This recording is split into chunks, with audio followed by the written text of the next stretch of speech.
네, 지금 이제 강의는 그 기본 이제 주사업장을 처음부터 쭉 진행을 하시다가 그 외에 이제 다른 사업 소득이 있을 때 합산하는 방법을 설명을 드릴 거예요. 그래서 만약에 소득 합산 중에서 다른 사업 소득은 없는데 내가 근로소득, 연금소득, 기타 소득을 합산할 거라든지 아니면은 유형 여기 3에 해당하는 주택, 임대, 사업소득 분리과세로 합산하려고 하시는 분들은 이제 이 강의에서는 안 다뤄드리고 이제 앞에 그 복식장부를 이용해서 신고하는 방법에서 다뤄드렸어요. 그래서 그 강의를 쭉 따라서 진행을 해보시면 될 것 같아요. 그리고 이제 요 소득합산 강의라고 하더라도 결론은 그 이제 메인 그 강의 그 앞에 주된 그 강의를 보셔야지 진행이 가능하거든요. 그래서 그 강의를 먼저 들으시고 얘는 부가적으로 들어가시는 거라고 보시면 될 것 같아요. 근데 제가 이제 기본적으로 이제 앞에 그 주사업장을 한번 쭉 보셨다라는 전제 하에 진행을 할 거니까 이제 안 들으신 분들은 그거 먼저 들으시고 요 강의를 추가로 들으셔야 될 것 같습니다. 그래서 먼저 다른 사업소득 합산은 설명드릴게. 다른 사업자 번호로 된 거, 주사업장에 말고 다른 사업자 번호로 된 사업장이 추가로 있다든지 아니면은 3.3% 떼고 받은 프리랜서 사업소득이 있다든지 하는 경우를 의미합니다.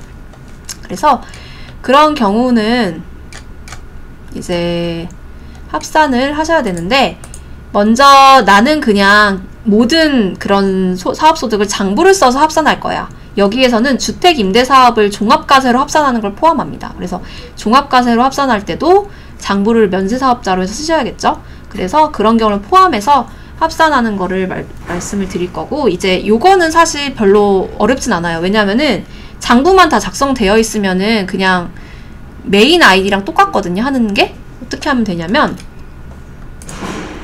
먼저 다른 사업자로 말씀드린 대로 회원가입을 해야 돼요. 저희는 사업장 만약에 장부를 다 쓰실 거면은 사업장별로 회원가입을 하셔야 돼요. 그래서 사업장별로 다 일단 회원가입이 되어 있으셔야 되고, 그 다음에 다른 사업장에서도 정보 등록하셔야 되고, 그 다음에 장부 작성을 하셔야 됩니다. 네. 그래서 장부 작성을 다 하신 상태에서 했다는 전제하에 결산까지 다 마감을 하죠. 장부 마감을 하신 다음에 종합소득세 자료 입력을 들어와요. 이제 부사업장에서 하시는 거예요. 부 아이디에 대해서. 부 아이디에 대해서 지금 앞에서 강의 들으신 그 주사업장 진행하듯이 똑같이 하시는 겁니다. 똑같이 하시고, 이제 다만 이제 주택임대 소득을 종합과세로 할 거다 이러면은 종합과세로 선택을 하시는 거고, 만약에 분리과세로 합산할 거다 이러면 분리과세를 선택하시는 거예요. 근데 아마 분리과세 선택하시면은 이 아이디 말고 다른 아이디, 주 아이디에서 하라고 안내 멘트가 뜰 겁니다. 예, 그래서 이제 종합과세를 할 거면 종합과세 선택하고 진행을 쭉 하시면 되고, 진행 쭉 하시는 거는 똑같아요. 그냥. 그래서 그냥 네, 주 아이디 하는 것처럼 똑같이 쭉 진행하시고, 결국은 쭉 진행하는 거는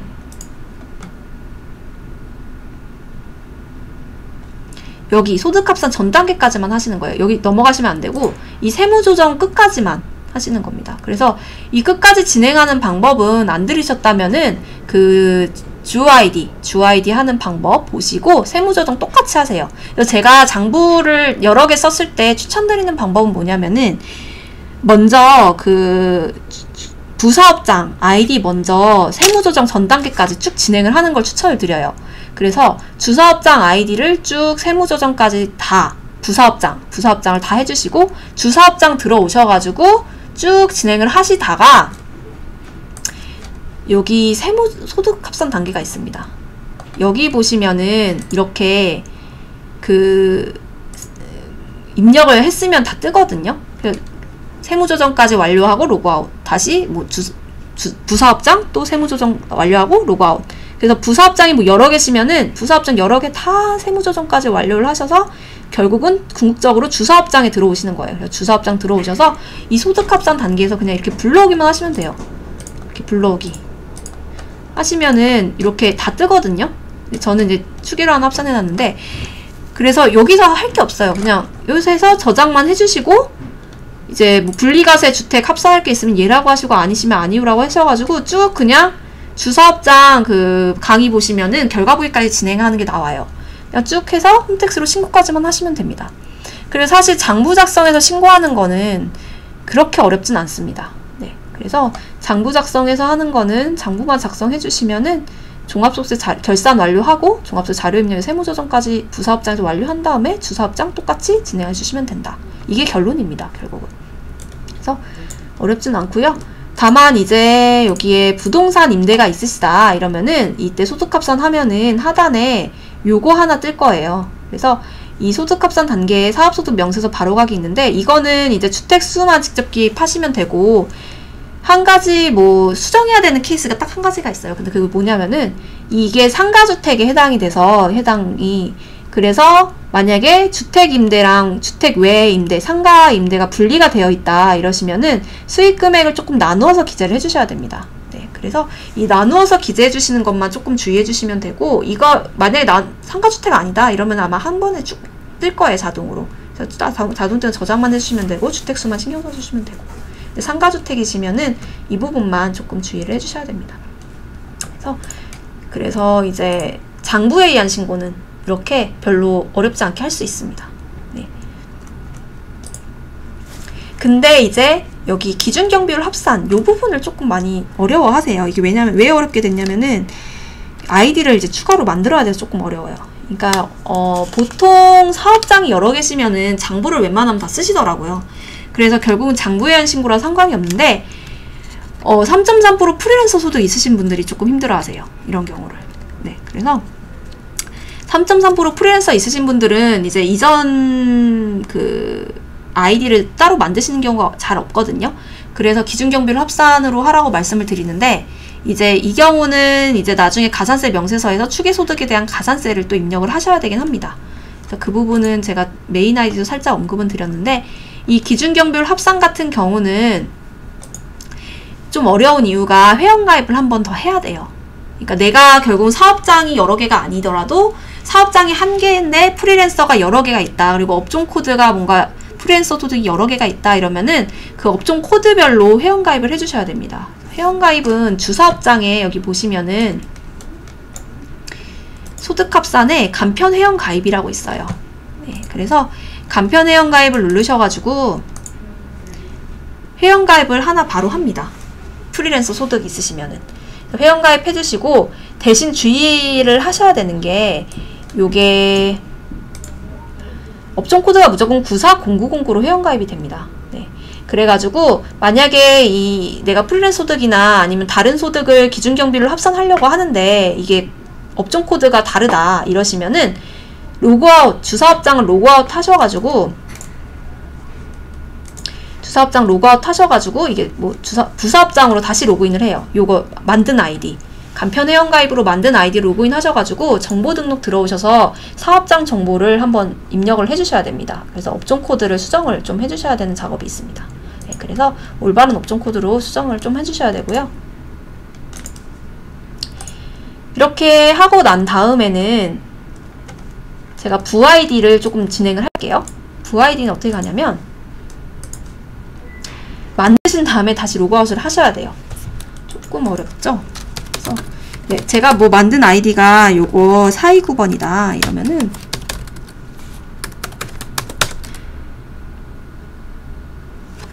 들어오셔가지고 뭐 정보 등록 들어가서 내가 잘못 기재한 거 있으면 입력을 해주셔야 되고요. 뭐 940909 거 맞다 이러면 정보 등록 안 하시고 그냥 여기 자료 입력 들어오시면 됩니다. 들어오셔서 여기 신고 유형 부사업장입니다. 이거는 부사업장은 기준경비율 복식으로 가는 거예요. 기준경비율로 합산할 거니까 하시고 여러 개죠. 그러니까 얘라고 클릭을 하는 거예요.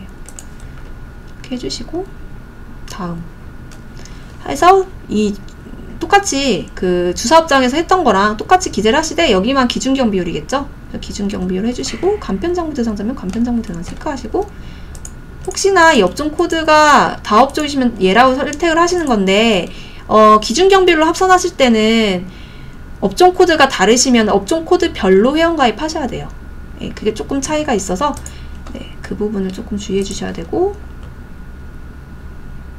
다음 진행하시고 여기서 이제 보시면은 프리랜서 소득은 아마 여기 다 0이실 거예요. 근데 만약에 내가 다른 그 프리랜서 소득 말고 다른 소득을 기준경비로 합산할 거다 이러면은 원재료 매입 비용, 고정자산 임차료, 그리고 이 원천징수한 인건비, 내가 원천징수 원천세 신고한 인건비, 이거에 대해서 비용 처리를 입력을 추가로 하실 수가 있어요.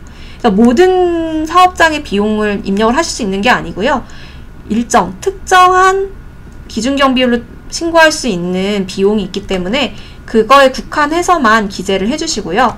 맞춰서 만약에 여기다 기재해 주신 거예요. 그래서 내가 방금 말씀드린 원재료 매입비용, 고정선 임차료, 원천세 신고한 인건비가 이 사업장에 대해서 있다라고 하시면은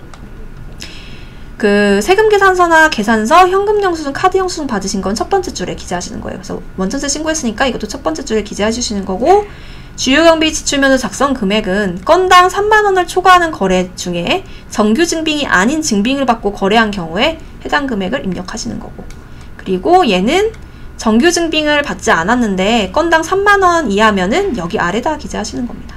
네, 그래서 이렇게 기재를 이 사업장에 대해서 아까 나열해드린 그런 몇 가지에 대해서 비용 처리 입력을 있으면은 해주시면 되고요. 이렇게 해서 다음 단계로 넘어옵니다. 그러면은 여기다가 내가 세무서에서 받은 안내문 보시면 수익금액 그대로 나와 있거든요. 업종별로. 그래서 업종 코드 잘 맞추셔가지고 입력을 이렇게 해주시고요. 그리고 재고사단 있으시면 예, 없으면 아니요. 이렇게 클릭하셔가지고 해주시고 다시 계산하기 누릅니다. 그리고 제가 이거를 아이디를 다른 곳에 합산했다가 다시 와가지고 지금 이런 거거든요. 그래서 원래는 정상적으로 아마 되실 거예요. 그래서 이 800만원 이렇게 하면 계산이 되거든요. 네, 그래서 제가 요거를 아이디를 자꾸 요거를 지웠다가 다시 써가지고 이렇게 나온 거고, 공동사업자에 해당되십니까? 이렇게 나오면은 아니요. 만약 이 사업장이 공동사업장이 아니시면 아니요라고 나오고, 이 공동사업자에 해당을 한다, 이 사업장이. 그러면 얘라고 놓고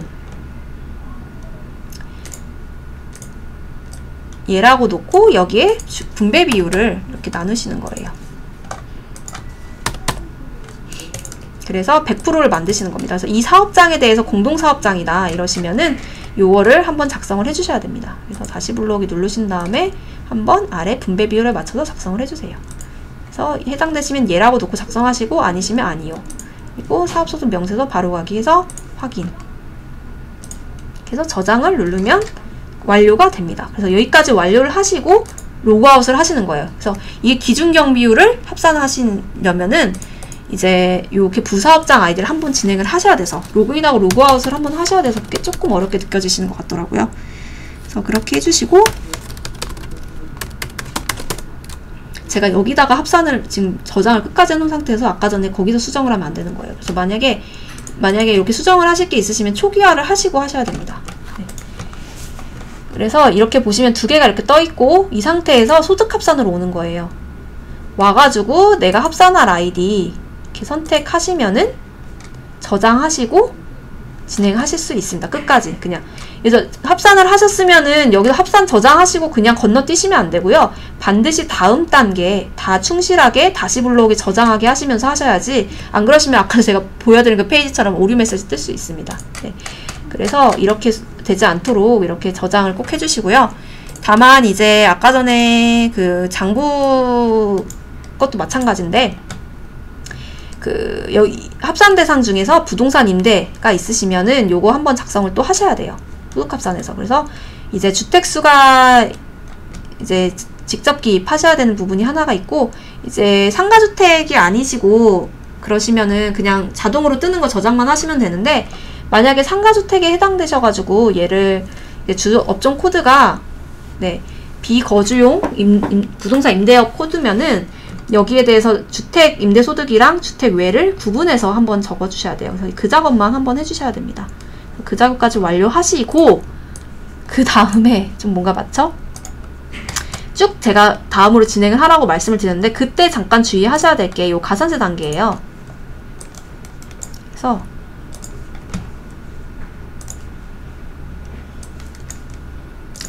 가산세 단계가 이제 여기 가산세 명세, 제가 여기에 왜 안 뜨느냐면은 지금 합산을 해놨는데 다음으로 제가 저장을 안 했죠. 그래서 안 뜨는 거거든요. 그래서 제가 말씀드린 대로 합산을 하셨으면은 반드시 건너뛰지 마시고, 저점에 건너뛰시면 안 돼요. 결손공제, 소득공제, 기납부세액 다 다시 불러오기 하면서 저장하기 해주셔야 돼요.